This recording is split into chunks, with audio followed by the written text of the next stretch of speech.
Alhamdulillah. Kajian kita pada subuh hari ini topik baru, yaitu khilafah Bani Umayyah. Ya, khilafah itu artinya pemerintahan Bani Umayyah. Bahasa Arabnya khilafah Bani Umayyah, yang sering dipleset-plesetkan khilafah HTI dan lain sebagainya. Itu sebetulnya memang khilafah ini ajaran Islam, ya, ajaran Islam, cuma umat Islamnya nggak paham. Jadi malah orang yang nggak paham ini cenderung memusuhi yang dia tidak tahu, ya, yang tidak tahu. Khalifah pertamanya yaitu Muawiyah bin Abi Sufyan. Beliau ini sahabat Nabi, adik ipar Nabi. Jangan lupa, Muawiyah ini adik ipar Nabi, karena kakaknya Ummu Habibah ini istri Rasulullah Shallallahu Alaihi Wasallam. Beliau penulis wahyu, nggak sembarangan tuh menulis wahyu itu. Orang yang dipercayai Allah dan Rasulnya, ya, penulis wahyu, pintar, cerdas, ya. Namanya Muawiyah bin Abi Sufyan. Para mu'arrikh, ahli sejarah, menyebutkan beliau ini raja pertama dalam Islam. Itu beliau, raja pertama. Maka kita akan lihat bagaimana sepak terjangnya, pemerintahannya, kebijakan-kebijakannya yang luar biasa.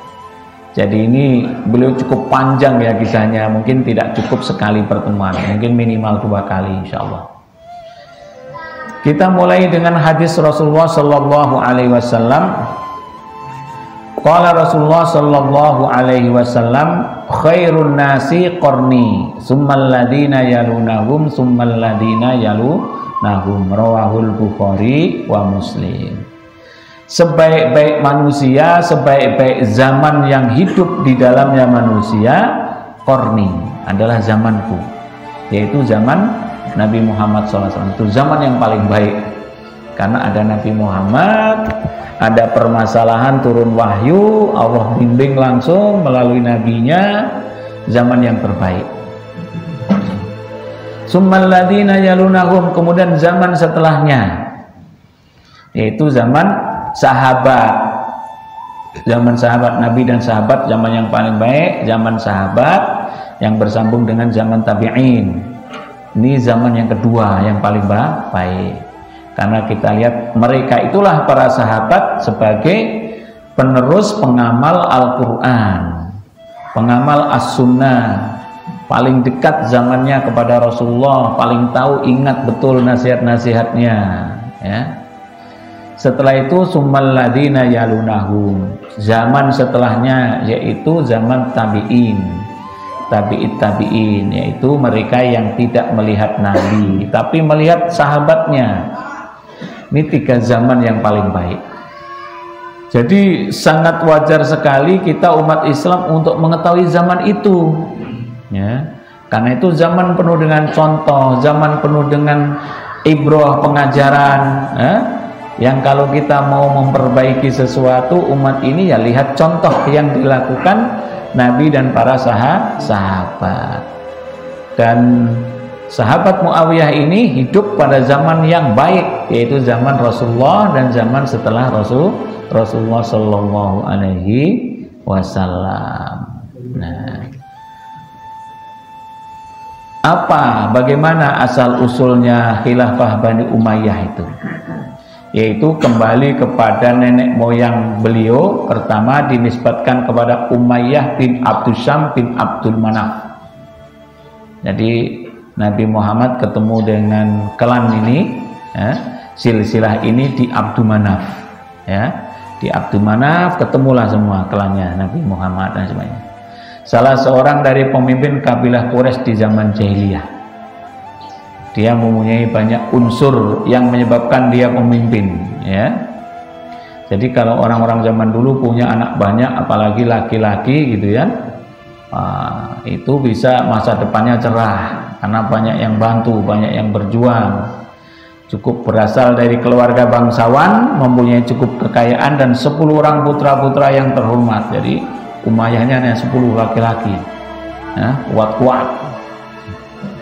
Jadi orang yang memiliki 3 unsur itu ya hebat ya.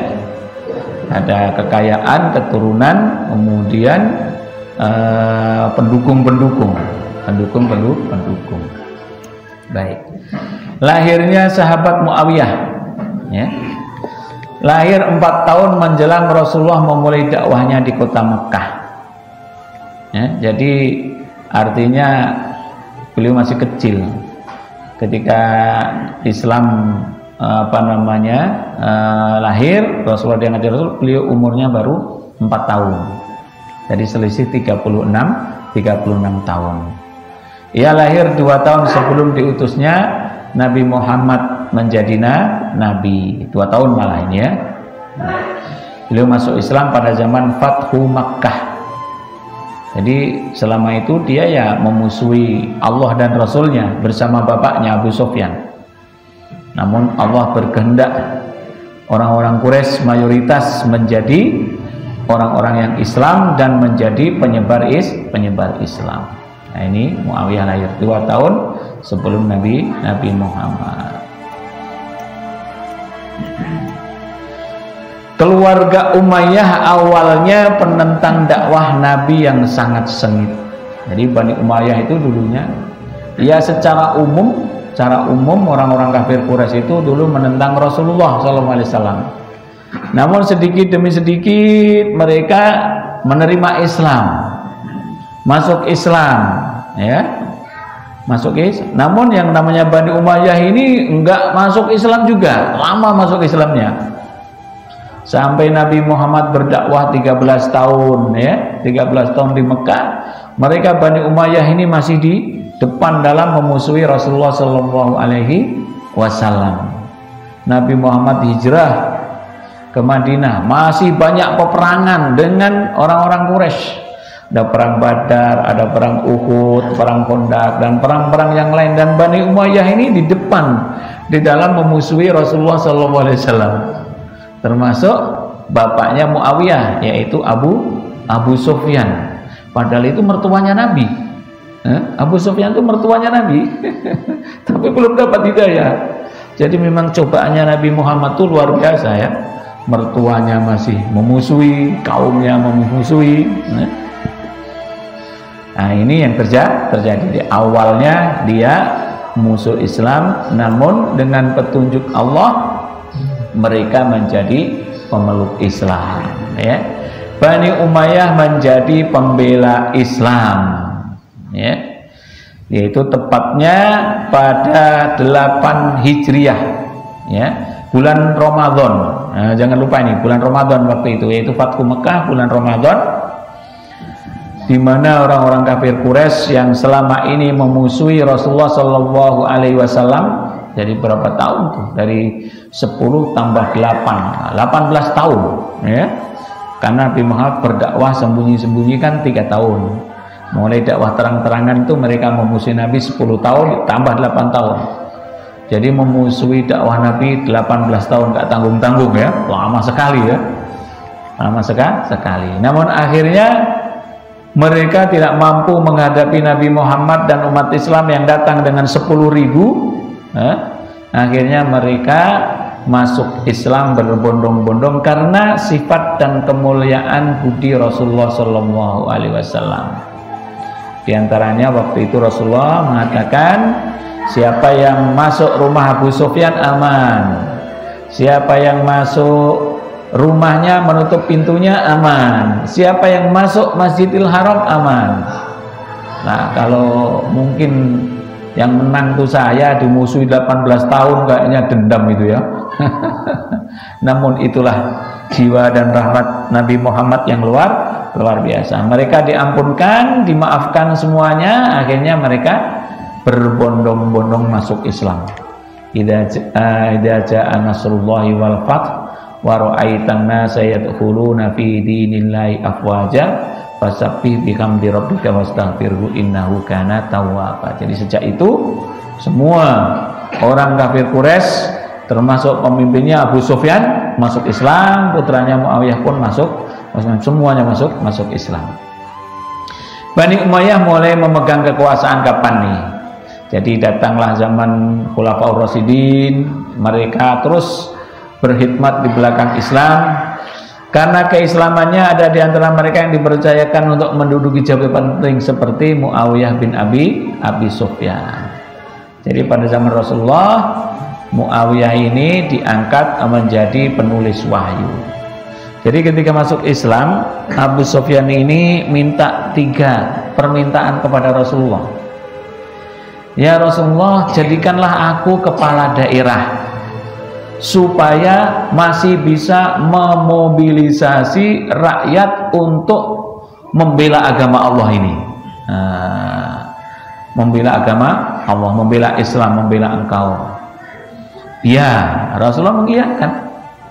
Jadi kalau cita-citanya baik, minta jabatan, kasih aja. Niatnya berdakwah kok. Kecuali niatnya memperkaya diri, nggak boleh itu. Nggak boleh. Niatnya untuk membela. Iya, Rasulullah begitu. Jadikanlah Muawiyah ini penulis wahyu engkau ya Rasulullah, sekretaris engkau. Iya, ya, Rasulullah begitu aja. Yang ketiga, nikahilah putriku Azzah. Wah, yang ini saya nggak mau, sebab saya sudah menikahi kakaknya, namanya Ummu Habibah. Jadi tidak boleh menikahi 2 kakak beradik yang masih hidup, menggabungkan tidak boleh, kecuali meninggal dunia baru boleh adiknya gitu ya. Kalau masih hidup dua-duanya nggak boleh ya. Jadi 2. Nah, ini diangkat menjadi penulis wahyu. Selesai zaman Rasulullah SAW, Rasulullah kembali kepada Allah, wafat. Datanglah zaman Abu Bakar, Muawiyah diangkat menjadi panglima perang di Syam. Yang kita kenal ada namanya perang Yarmuk ya. Beliau termasuk salah satu panglimanya. Zaman Khalifah Umar bin Khattab ya diangkat sebagai gubernur di Suriah, menggantikan abangnya. Ya, abangnya namanya Yazid bin Abu Sufyan. Wafat, kemudian oleh Umar dia disuruh gantikan. Masih muda itu beliau, masih muda. Muawiyah memanfaatkan kesempatan tersebut untuk berkhidmat kepada Islam dan kaum muslimin. Jadi sejak itu dia jadi gubernur ya, jadi gubernur Syam. Ini permintaan Abu Sufyan tadi sudah Ustaz sampaikan ya. Jadi beliau menjadi penulis wahyu. Penulis wahyu Rasulullah itu banyak. Ada sekitar 25 sekretaris Rasulullah itu. Jadi itu Rasulullah ini kalau dari sisi manajemen sangat luar biasa ya. Kalau 25 sekretarisnya itu masing-masing, ada yang bagian penulis wahyu, penulis surat, ada yang menerima ini semua. Jadi Rasulullah itu sangat luar biasa dalam memanage, memanfaatkan manusia sesuai dengan kemampuannya. Jadi tepat ya. Rasulullah tidak pernah memilih sahabatnya itu salah ya. Salah. Kalau zaman sekarang kadang-kadang salah ya. Kadang-kadang yang dipilih ngelawan sama yang milih gitu kan, kadang-kadang. Rasulullah tepat ya, tepat. Beliau meriwayatkan hadis dari Rasulullah sebanyak 163 hadis. Beberapa sahabat dan tabi'in meriwayatkan hadis darinya, antaranya Abdullah bin Abbas, Abdullah bin Umar, Abdullah bin Zubair, Abu Darda, Jarir al-Bajali dan lain sebagainya. Jadi banyak para sahabat meriwayatkan hadis dari beliau. Keutamaannya ya, keutamaan sahabat Muawiyah bin Abi Sufyan. Nabi pernah bersabda, Allahumma ij'alhu hadiyan mahdiyan wahdi bihi.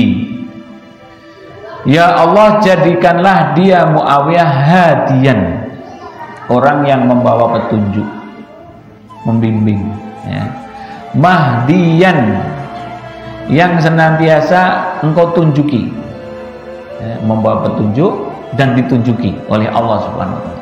Wahdi bihi, dan tunjukkanlah manusia dengan perantaraan dia. Ini doa Rasulullah SAW. Doa Rasulullah SAW ini untuk umatnya semuanya banyak, dan semuanya adalah diijabah oleh Allah Subhanahu wa ta'ala. Maka kepemimpinannya sangat bagus ya. Diriwayatkan dalam Tarikh Tirmidzi, Ibnu Asakir dan lain sebagainya. Keistimewaan yang kedua, Keistimewaannya termasuk Muawiyah dijamin masuk surga. Imam Bukhari meriwayatkan dalam sahihnya, awwalu jaisin min ummati yaghzunal bahra qad aujabu, ya.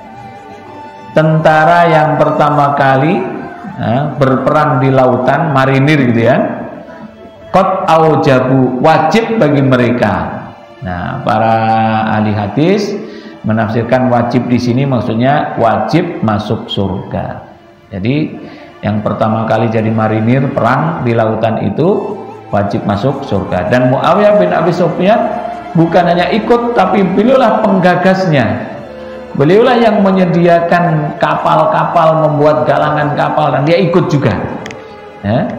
Ini Muawiyah bin Abi Sufyan. Jadi marinir Islam pertama kali itu ya dimulai pada zaman Khalifah Muawiyah bin Abi Sufyan. Sebelum dia jadi khalifah, jadi gubernur zaman Khalifah Utsman bin Affan.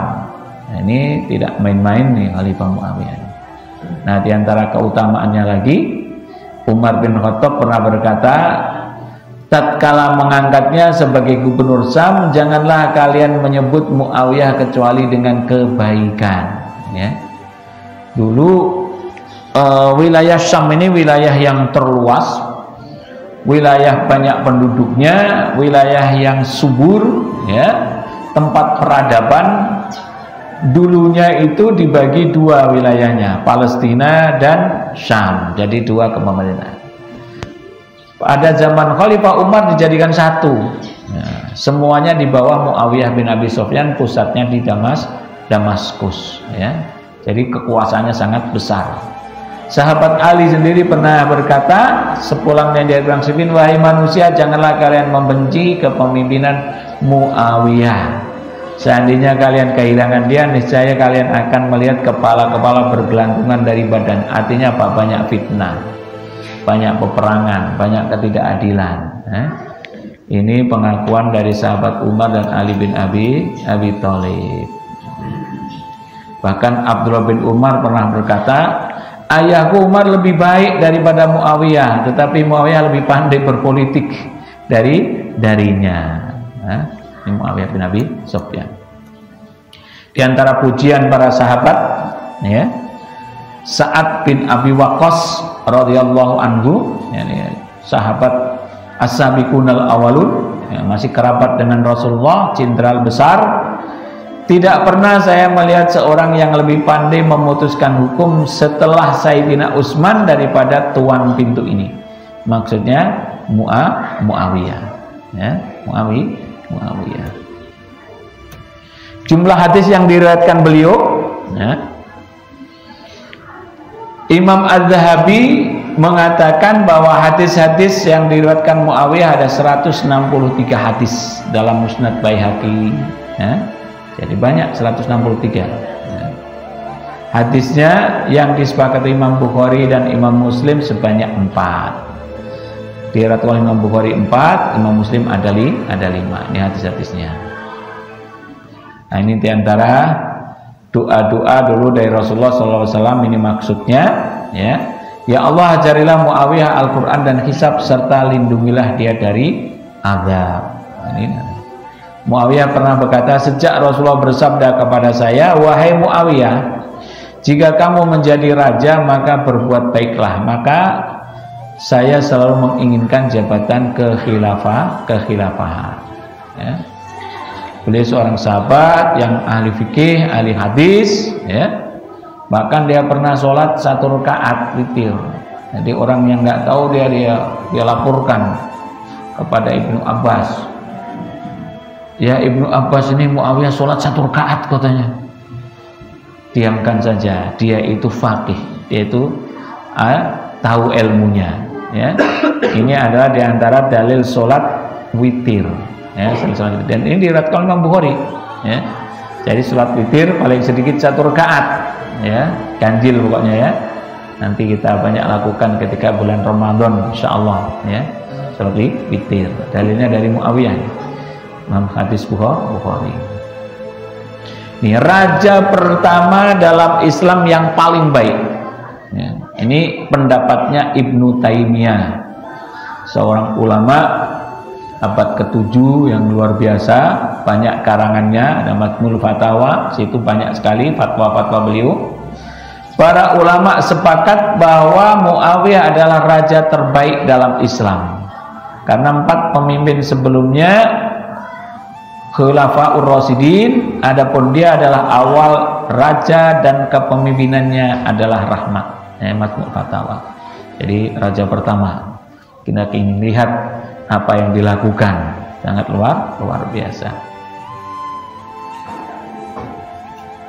Nah, baik, kita sampai tentang bagaimana pada zaman Khalifah Umar bin Khattab radhiyallahu anhu, ya, Muawiyah adalah gubernur kesayangan Khalifah Umar bin Khattab.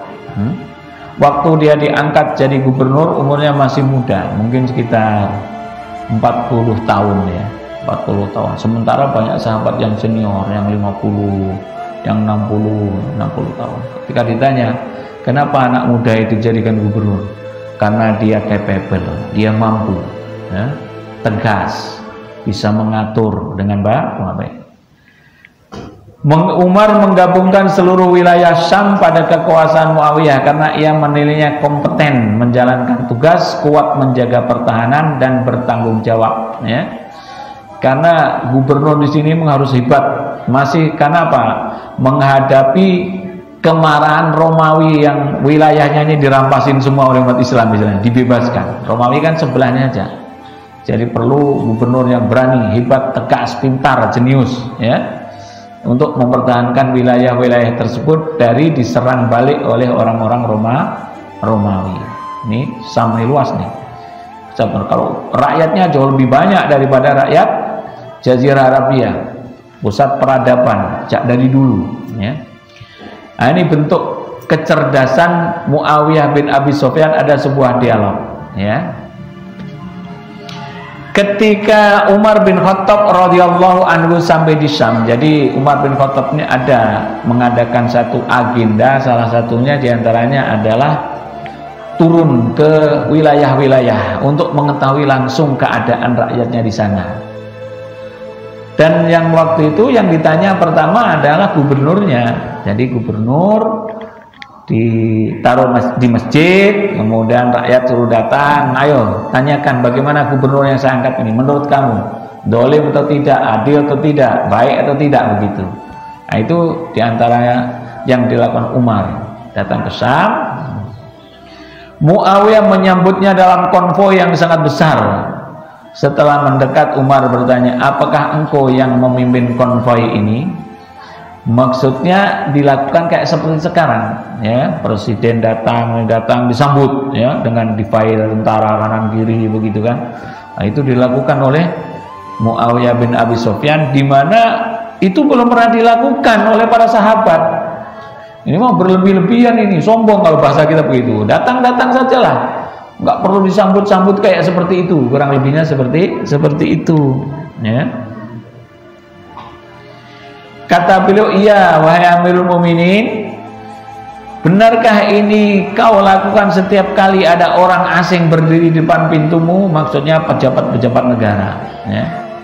Memang benar informasi yang sampai kepada engkau. Umar bertanya, kenapa ini engkau lakukan? Ya. Jadi menurut ijtihadnya Umar, ini salah kamu, salah, ya.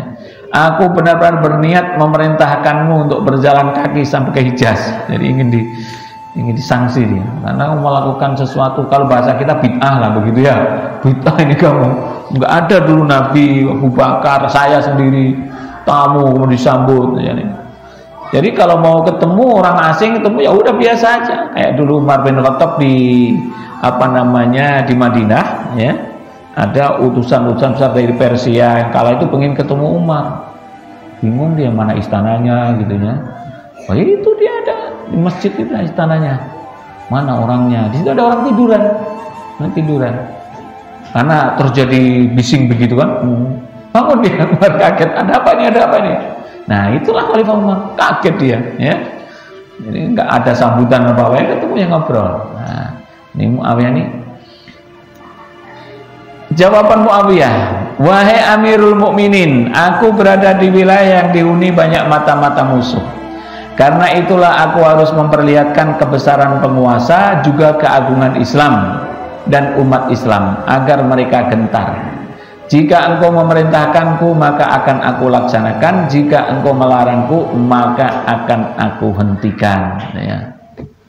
Wahai Muawiyah, setiap kali aku bertanya kepadamu tentang sesuatu, pastilah jawabanmu membuatku terdiam. Jika apa yang kau lakukan itu benar, itu adalah pendapatmu. Jika itu tidak benar, berarti itu tipu daya yang kau lakukan. Nah, ini jawaban. Jadi Umar sendiri pun enggak. Jadi jawabannya benar. Jadi kita ini sekarang berada di tengah-tengah sebuah wilayah, musuhnya banyak. Kita ingin menghadirkan, ya. Maka sekarang semua negara seperti itu, ya. Coba datang ditunjukkan. Apalagi pas hari kemerdekaan kan, dan jatah-jatahnya didatangkan, diperlihatkan supaya nampak hebat. Musuh takut, begitu kurang lebihnya. Wahai Amirul Mukminin, perintahkanlah apa saja kepadaku. Aku tidak memerintahkanmu, tidak pula melarangmu. Tandas Umar bin Khattab radhiyallahu anhu.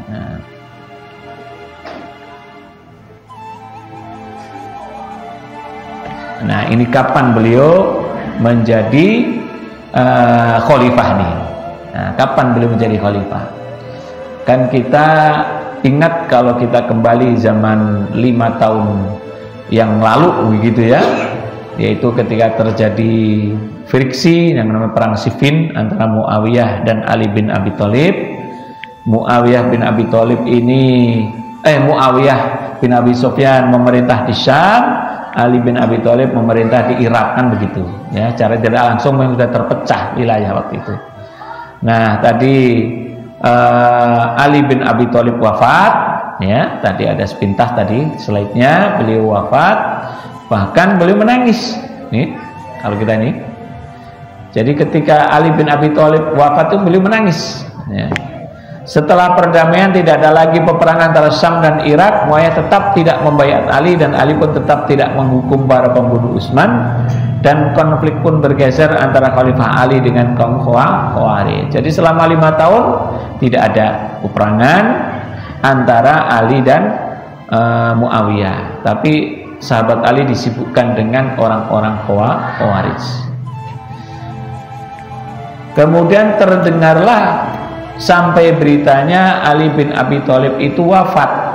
Ya. Manakala terbunuhnya Ali bin Abi Thalib didengar oleh Muawiyah, dia menangis betul-betul. Maka istrinya heran, lah kok bukannya itu dulu berperang dengan kamu, dia meninggal, ya harus senanglah kamu sebetulnya, kan begitu.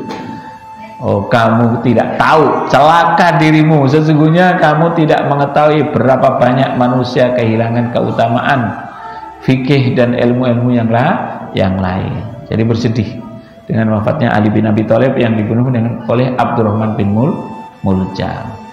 Nah, ketika sahabat Ali bin Abi Thalib ini wafat, ya, orang-orang Irak ini mengangkat putranya yang namanya Hasan bin Ali bin Abi Thalib menjadi khalifah. Begitu penggantinya. Dan Rasulullah pernah bersabda, satu hari Rasulullah di mimbar begitu dan para sahabat, dan di situ ada Hasan. Dia jalan ke kanan, jalan ke kiri, kan? Alal mimbari wal Hasan ila jambihi yanzuru ila nas marrotan wa ilaihi marrotan. Jadi ini ada anak kecil tuh yang lihat saya, lihat sana sini, gitu kan? Rasulullah SAW bersabda, ibni hada sayyidun wala allallahu ayyusliha bihi baina fi'ataini minal muslimin. Ya. Anakku ini sesungguhnya adalah tuan, ya, tuan sayyid, tuan. Semoga Allah Subhanahu wa taala mendamaikan, ya, dua golongan besar dari umat Islam, mendamaikan. Jadi Rasulullah ini sudah diberitahu, ya, nanti akan ada perpecahan, fitnah, begini-begini. Nanti diantara pendamainya adalah cucunya, sayyidun. Kok disebut ibni, anak? Ini bukan anak biologis maksudnya, anak sebagai bentuk kedekatannya, ya. Ini anak muridnya anakku, ini anak muridku maksudnya kan? Ini anakku, anak didik, anak-anak sekolah gitu kan. Artinya kedekatannya disebut anak. Kayak kita lah nyebut, walaupun bukan anak kandung, ini anakku karena kita dekatkan begitu.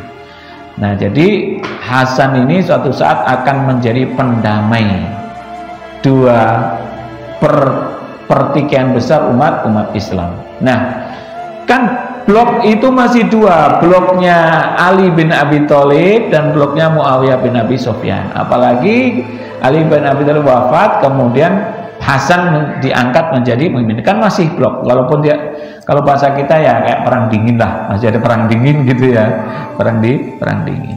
Nah, rupanya orang-orang Irak ini termasuk orang yang susah diatur. Orang-orang Irak itu dari dulu banyak fitnah timbul di Irak itu. Ya, sudah diatur. Kemudian bahkan ada satu peristiwa mereka ini akan membunuh Hasan, nyaris dibunuh oleh mereka. Nah, bapaknya juga dibunuh kan, bapaknya maksudnya Ali bin Abi Thalib, yang bunuh kan orang-orang Irak, paling Hasan. Akhirnya setelah susah memimpin orang-orang Irak, ya, bahkan mau membunuhnya, beliau beristihad akan menyerahkan kekuasaan yang ada padanya itu kepada Muawiyah, ya, pada Muawiyah. Maka Muawiyah bin Abi Sufyan yang ada di Damaskus dipanggil, ya, dipanggil oleh Hasan. Hasan bin Ali menyerahkan khilafah kepada Muawiyah bin Abi Sufyan karena cinta perdamaian. Ketika dia berkata kepada beliau, orang-orang berkata bahwa engkau berambisi menjadi khalifah. Dia pernah ada yang ngomong begitu. Maka Hasan menjawab, sesungguhnya ubun-ubun bangsa Arab ada di tanganku. Mereka berdamai dengan siapa aku berdamai dengannya, memerangi siapa yang aku perangi. Tapi aku meninggalkan itu demi mencari wajah Allah subhanahu wa ta'ala. Jadi Muawiyah diundang untuk datang ke Kufah, karena Kufah itu pusat pemerintahannya Ali bin Abi Thalib, ya, Ali bin Abi Thalib. Datang di situ, datanglah Muawiyah dengan pengawal-pengawalnya, dengan tentaranya. Akhirnya Hasan bin Ali mengundurkan diri dari jabatan khilafah dan menyerahkan jabatan tersebut kepada Muawiyah bin Abi Sufyan, ya. Serah terima jabatan itu berlangsung di kota Kufah. Nah, tahun inilah oleh umat Islam yang disebut namanya tahun Amul Jamaah, tahun bersatunya umat Islam lagi. Tahun 41. Jadi yang selama ini berperang, friksi, hubungan tidak baik hilang, selesai. Yaitu dengan legowonya Hasan bin Ali menyerahkan khilafah ini kepada Muawiyah. Sudah, uruslah semuanya, saya akan kembali ke Madinah. Ke Madinah. Oleh karena itu dalam riwayat nanti keturunan Imam Mahdi itu bukan keturunannya Husain, tapi keturunannya Hasan. Karena dia meninggalkan kekuasaan itu karena Allah subhanahu wa ta'ala, maka diberikanlah keturunan Imam Mahdi itu dari Hasan itu. Sementara Husain berkeinginan mendapatkan kekuasaan malah nggak dapat. Itu ada penafsiran para ahli hadis seperti itu. Nah, intinya sejak tahun 41 Hijriah ini resmilah sahabat Muawiyah bin Abi Sufyan menjadi khalifah umat Islam. Dampaknya apa? Dampaknya bersatunya umat Islam di bawah satu komando lagi. Satu komando. Kembalinya gerakan pembebasan sebagaimana sedia kala. Dan ini sekaligus sebagai bukti akan kebenaran sabda Nabi tadi. Ya. Inna ibni hadza sayyidun la'alallahu ayyusliha baina ta'ifataini minal muslimin. Sesungguhnya anakku ini adalah tuan. Semoga Allah subhanahu wa ta'ala mendamaikan dua golongan besar umat Islam yang bertikai. Ya, nanti Golongannya Muawiyah besar, seluruh orang Sam dan ke bawahnya Mesir. Kemudian golongannya Ali bin Abi Thalib dan ke bawahnya semuanya bersatu lagi dari jiwa besarnya Hasan bin Ali. Kemudian gerakan pembebasan kembali sedia kala, konsentrasi negara menghadapi golongan Khawarij. Nah ini berpindahnya ibu kota negara ke Syam. Nah ini, jadi dulu pada zaman Nabi, zaman Abu Bakar, Umar dan Utsman, ibu kota pemerintahan umat Islam ada di Madinah. Pada zaman Khalifah Ali dipindahkan ke Kufah. Ya. Kufah itu di Irak ya, di Irak. Kenapa dipindahkan? Karena Ali tidak mau di kota Madinah ini tempat lahirnya tempat Nabi Muhammad, makbarahnya Nabi Muhammad, terjadi fitnah, friksi, bunuh membunuh.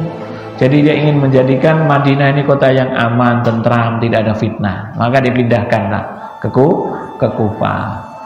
Nah, ketika sahabat Muawiyah bin Abi Sufyan diangkat resmi menjadi khalifah, beliau pindahkan ke Damaskus. Damaskus sekarang juga kotanya Damaskus, ibu kota Suriah. Nah, dijadikanlah ke situ, dipindahkan. Jadi Muawiyah bin Abi Sufyan pendiri Daulah Bani Umayyah mulai tahun 41 Hijriah.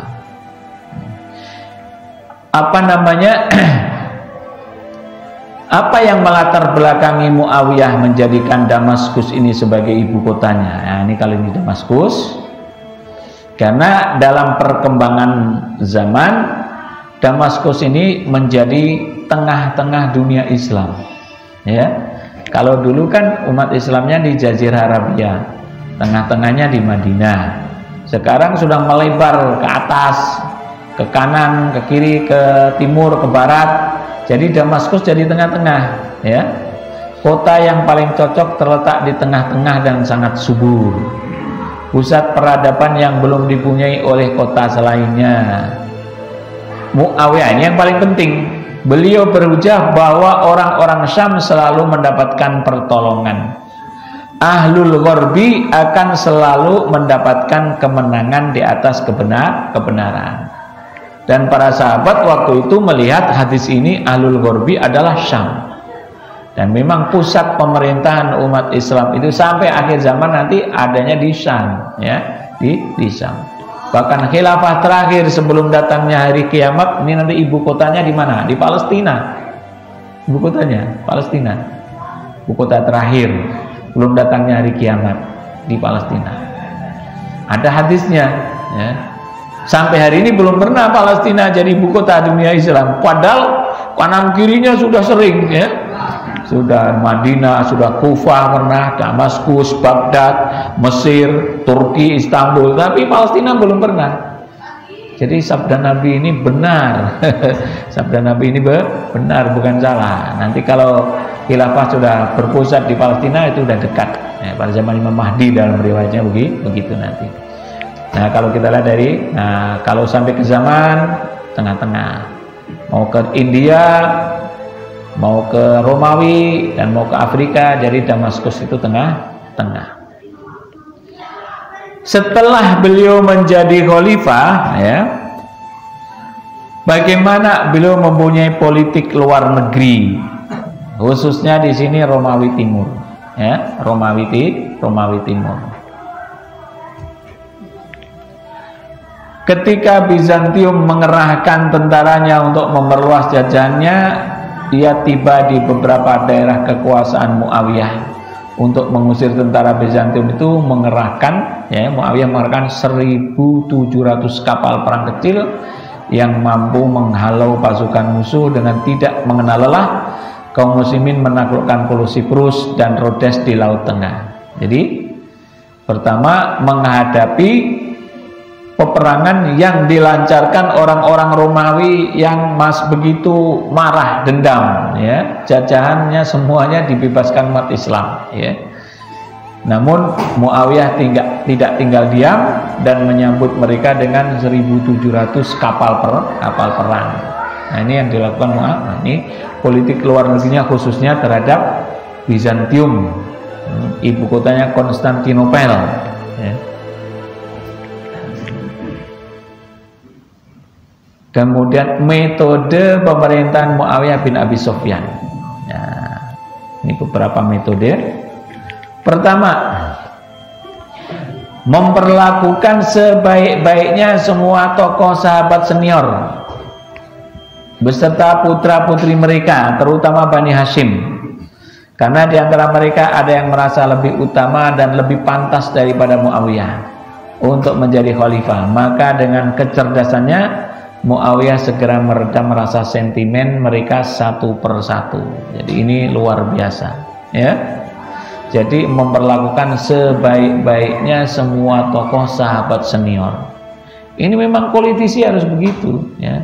Dan beliau lakukan ini karena Allah, bukan karena pencitraan kalau bahasa kita, ya. Bukan karena biar mendukung dianya, karena Allah, ya. Bani Hashim, ya. Ada yang merasa lebih utama daripada Muawiyah, sahabat-sahabat yang lain, ya, masih banyak sahabat besar. Patut sebenarnya mereka jadi khalifah, namun dia ini politiknya dia.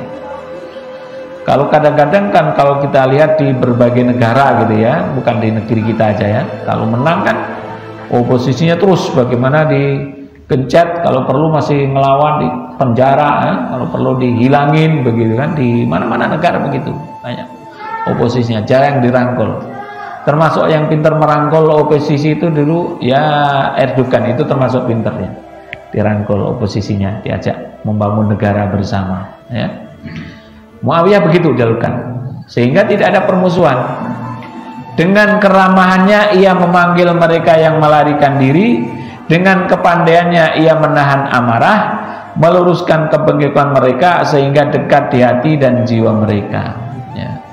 Coba kalau kita lihat pemimpin sekarang itu seperti Putin tuh, kita baca, ya, katanya itu kalau tentara-tentara yang lari itu ditangkap bisa dibunuh katanya, lari, ya. Bahkan tidak segan-segan membantai pendukungnya sendiri karena menurut pandangan dia khianat dan lain sebagainya. Ini Muawiyah enggak, apalagi temannya ini orang yang jauh didekati, ya, didekati. Oh, ini dulu nih waktu orasi pakai Palestina. Tidak seorang pun sahabat atau putra-putri mereka melakukan perlawanan selama era Muawiyah selama 20 tahun. Lama itu, 20 tahun itu nggak ada yang ngelawan. Karena memang beliau betul-betul adil, ya, adil. Semuanya dihormati. Kemudian kesejahteraan dijaga, ya. Tidak ada satupun langkah politik yang diambilnya untuk melawan mereka. Ada satu kasus saja. Jadi salah seorang sahabat namanya Hujur bin Adi, tokoh senior kelompok pembela Ali yang selalu mengkritik, ya, selalu mengkritik gubernurnya. Dan bahkan ada demo-demo lah gitu, ya. Jadi salah satunya ini kasusnya. Yang lain tidak ada. Yang lain tidak ada. Semuanya taat dan patuh karena ingin bersatu. Udah mau habis dikit lagi, ya. Yang kedua, melandasi politik dalam negerinya dengan memperkokoh keamanan di seantero dunia Islam. Untuk itu ia menugasi banyak orang yang paling cerdas, paling kompeten, paling cakap, paling disiplin, paling berpengalaman dalam mengurus masyarakat di masanya, untuk membantu mengelola negara dan memperkuat stabilitasnya. Mereka bisa jadi keluarganya atau sahabat lain yang paling tulus. Jadi kalau mengangkat pegawai, menteri, gubernur, ini betul-betul diseleksi sama dia, dilihat ini capable enggak? Enggak. Nah, ini pemimpin yang benar. Dipilih. Kayak dulu zaman almarhum Bapak Presiden Soeharto gitu, ya. Nah, ketika gubernur kan semua dipilih kan sama dia, ya. Gubernur, nggak ada pilgub kayak zaman sekarang ini, nggak ada. Dan kalau kita perhatikan, ya yang dipilih Pak Soeharto tuh orangnya ya capable gitu, orang-orang kelihatannya jadi menteri-menterinya, gubernur-gubernurnya, walaupun banyak angkatan daratnya gitu, ya. Tapi kayaknya nggak pilih, nggak asal angkat kan begitu. Nah dulu Muawiyah seperti itu, ya. Yang betul-betul capable, pinter diangkat. Yang enggak. Bisa jadi keluarganya atau orang lain. Untuk menjamin kekuatan pilar negara adalah mengawasi langsung segala urusan negaranya dan mengetahui semua persoalan, baik yang besar maupun kecil. Kendati ia telah mengangkat tokoh-tokoh zamannya sebagai pejabat, ia tidak merasa cukup, justru mengoptimalkan waktu dan tenaganya sendiri demi negara dan kepentingan umat Islam. Ya, ini yang terjadi. Kesimpulan dan pengajaran. Ini masih ada satu slide lagi, mungkin kalau ada waktunya, kalau bulan puasa atau setelah Idul Fitri, yaitu terkait nanti dengan pembebasan wilayah dan bagaimana beliau mengatur negara. Ini bagus sekali sebagai gambaran. Muawiyah bin Abi Sufyan salah seorang pemimpin Islam yang adil dan bijaksana, sehingga kepemimpinannya melahirkan keberkahan kepada umat Islam. 20 tahun memegang pemerintahan, tidak ada sedikit pun pergolakan. Jadi 20 tahun jadi gubernur beliau. Jadi gubernur 20 tahun dan jadi khalifah 20 tahun. Muawiyah berhasil menyatukan kembali umat Islam dan sebelumnya dilanda perpecahan. Sikapnya yang menonjol dalam memimpin adalah adil, memaafkan orang-orang yang berseberangan dengannya, ya. Kuat menahan marah, dermawan, pandai menjaga silaturahim. Nah, ini pemimpin pandai menjaga silaturahim. Ini yang terakhir, penyerahan khilafah dari Hasan bin Ali kepadanya bukti jelas bahwa beliau memang mampu dalam memimpin umat, ya. Kalau Hasan melihat karena dari klannya, kenapa dia nggak milih aja dari pendukungnya sendiri, ya? Kenapa mesti jauh-jauh menjadi istilahnya dulu lawan politiknya? Karena beliau melihat memang Muawiyah ini mampu memimpin umat. Nah, ini pekan depan atau bulan depan insya Allah administrasi pemerintah dan penaklukan Islam zaman Khalifah Muawiyah bin Abi Sufyan bersambung insya Allah, ya. Bapak-bapak dan ibu-ibu yang dimuliakan oleh Allah Subhanahu wa Ta'ala, demikianlah topik kajian kita terkait dengan sahabat Nabi Muawiyah bin Abi Sufyan, raja pertama dalam Islam. Mungkin kita tutup kajian kita. Kalau ada yang mau bertanya barangkali. Betul, Ustaz.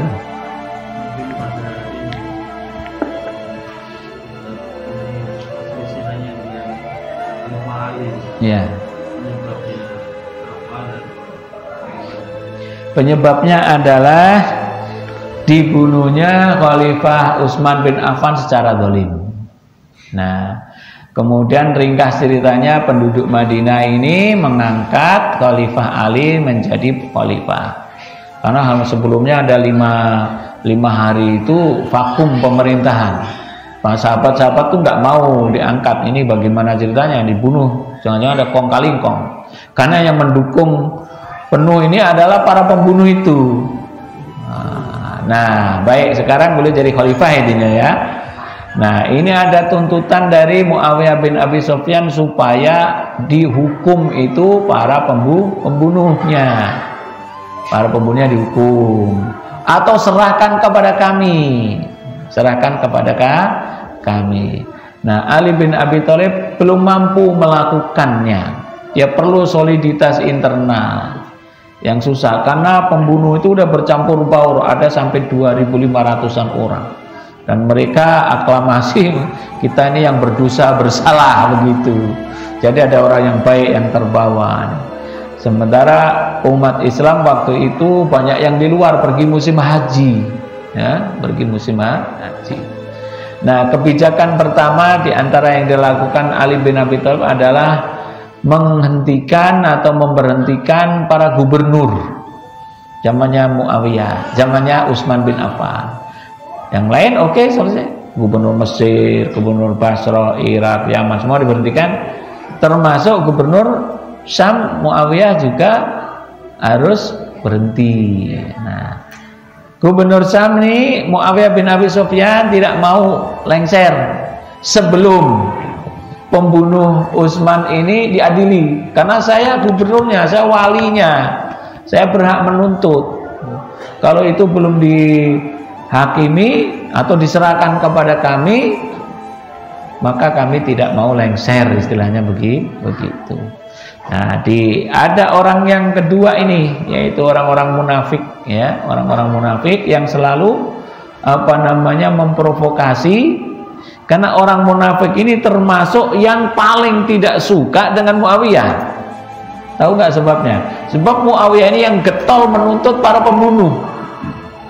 Maka dia, wah, Muawiyah ini adalah pemberontak, bugot, karena disuruh lengser tidak mau. Nah, ini orang-orang munafikin, Abdullah bin Sabah ini yang terus memprovokasi. Akhirnya terjadilah konsentrasi pasukan, kan begitu. Kita mau lengserkan Muawiyah ini, pemberontak, kan begitu. Akhirnya pergilah sampai di Siffin, terjadilah peperangan. Perangan itu memang terjadi. Akhir dari peperangan itu terjadi tahkim, namanya tahkim Daumatul Jandal, di mana Ali membawai orang-orang Irak dan sekitarnya, Muawiyah membawai orang-orang Sam dan sekitarnya. Dan perjanjian ini berlaku selama satu tahun, ya. Kalau mau diperpanjang lagi tahun depan. Dari perjanjian ini tergambarlah bahwa tidak ada tuntutan Muawiyah kepada Ali untuk membunuh para pembunuh Utsman, dan tidak ada tuntutan Ali kepada Muawiyah agar mengakui sebagai khalifah, kan begitu. Jadi udah berhenti aja begitu aja lah. Berhenti aja udah nggak ada perang lagi, nggak ada apa. Dan ternyata tahun kedua, tahun ketiga, tahun keempat nggak ada juga pertemuan lagi, dan nggak ada juga peperangan. Jadi motif yang berperan besar di situ sebetulnya adalah orang-orang munafik dan orang pendukungnya Abdullah bin Sabah, yang membangkitkan. Cukup kali ya. Ya. Tadi kan di zaman Ali diminta untuk membunuh Utsman. Apakah setelah zaman Muawiyah itu dilakukan eksekusi? Enggak. Udah diserahin Allah aja lah. Nanti yang menghukum langsung Allah aja. Ya, enggak ada. Enggak melakukan juga. Orangnya udah kemana-mana juga kan. Apalagi kan Irak kan jauh dengan Syam. Beliau kan bisa di sana. Beliau lebih mencari ke depannya aja yang lebih baik. Gitu ya. Kalau aslinya motif pembunuhan Utsman apa? Jadi motif pembunuhan Utsman ini adalah pertama orang-orang Yahudi, ya. Orang-orang Yahudi yang dipimpin Abdullah bin Sabah ini secara umum di hatinya itu marah dan dongkol dengan kebesaran, kemajuan, kehebatan Islam. Jadi untuk berperang langsung melawan umat Islam sudah nggak ada dah. Mereka udah jadi kelas kambing, semua udah kuasa umat Islam, ya. Nah, maka orang Yahudi yang namanya Abdullah bin Sabah ini masuk Islam munafikon, sebagai orang munafik. Pada zaman Khalifah Utsman dia masuk Islam, Abdullah bin Sabah itu. Nah, disitulah dia mulai mengobrak-abrik, menyerang dari barisan Islam dari dalam. Bagaimana caranya? Membuat citra buruk Utsman bin Affan, merusak citranya, karakternya dimutilasi kalau bahasa kita. Dirusak. Orang yang pinter-pinter banyak sahabat, ya nggak termakan dengan Islam. Tapi orang yang bodoh-bodoh, yang jauh-jauh nggak tahu tentang Islam, nggak tahu siapa Utsman, akan terprovokasi. Nah, Abdullah bin Sabah ini memprovokasi orang-orang Mesir yang di ujung, orang-orang Kufah yang di ujung, orang-orang bodoh-bodoh. Utsman ini nggak becus, nggak pantas jadi khalifah. Kenapa? Dia khalifah kok nggak ikut perang Badar. Nah, begitu dia bilang. Oh iya ya, nggak ikut perang Badar. Kalau kita tahu beliau nggak ikut perang Badar, memang diperintah Rasulullah menjaga istrinya.